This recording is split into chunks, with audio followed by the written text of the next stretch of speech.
जय सद्गुरु शेख मोहम्मद महाराज. योग संग्राम अध्याय 2. ओवी.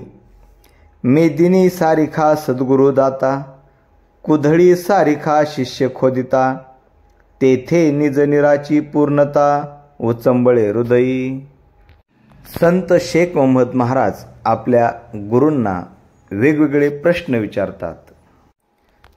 ते म्हणतात, तुम्ही मला कृपापूर्वक माणसातील 4 शक्तींची मांडणी सांगितली आहे. तुम्ही ज्ञानी आहात. मला एक आठवले म्हणून शंका विचारतो, त्याचे निराकरण करावे. माणसामध्ये जे सिद्ध साधू आहेत तसेच गायीमध्ये काळी कपिला गाय अत्यंत पवित्र मानली जाते. हरिणांमध्ये कस्तुरी मृग फार पवित्र मानले जाते. याचे कारण काय? पक्षात गरुड, हत्तीत ऐरावत, नागात वासुकी श्रेष्ठ मानले जातात. मग शहामृग आणि आरबी वाघ हीन आणि कामापुरतेच विचारात घेतले जातात असे का? अंडज योनीमध्ये राजहंस श्रेष्ठ मानला जातो, त्याला मोत्यांचा चारा आवडतो. त्याप्रमाणे जारज योनीतील हनुमंतही रामनामात दंग असतो. याचे कारण कृपा करून सांगावे. पाठे आरवणारा कोंबडा रामप्रहाराचा अधिकारी झाला. पिंगळा पक्षी भविष्य ज्ञात असल्यामुळे पवित्र ठरला आणि मोर तर ईश्वराला प्रिय झाला. कार्तिक स्वामी सरस्वती यांचे वाहन तर श्रीकृष्णाने शिरी धारण केले आहे. हे कसे?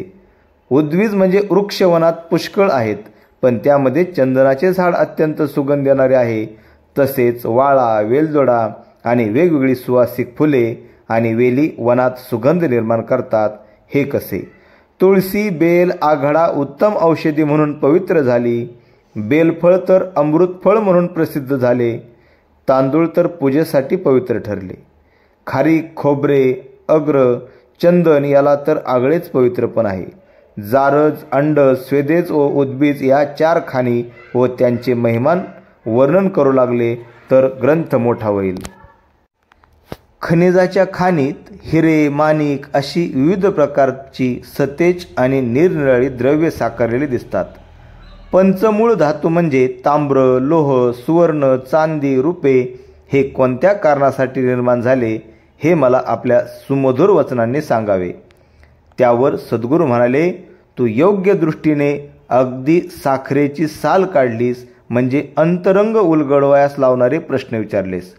त्यामुळे तुझ्याशी चर्चा केल्याने माझे चित्त समाधानी झाले आहे.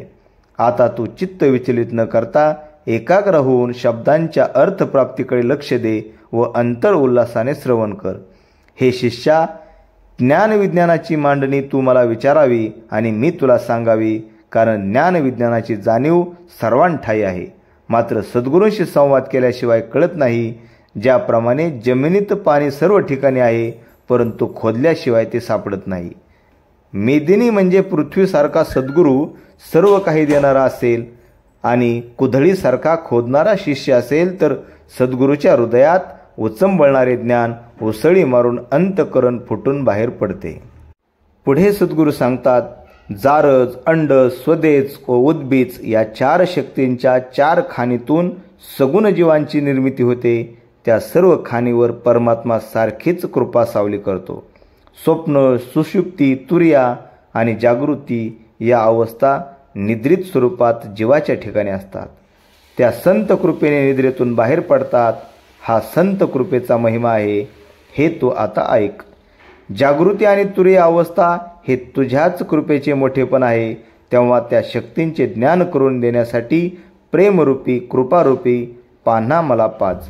सद्गुरूंच्या ठिकाणी निर्माण झालेले प्रेम म्हणजे ज्ञानमोहाचा उमाळा उसळणे होय. ही त्यांची कृपा तर सर्व चराचराविषयी असते. हे वेळोवेळी चराचराला पोटाशी धरून कुरवळण्याच्या त्यांच्या कृतीतून लक्षात येते. क्रोध तेथे अविद्या आहे असे समजावे. प्रेम हे कृपेचे ठाणे समजावे. तर महदेमुळे आनंद प्रचिती असा वेळोवेळी अनुभवाचा भास होतो. चैतन्य शक्ती जीवांना चेतवते, जिवंतपणा, रसरक्तपणा देते.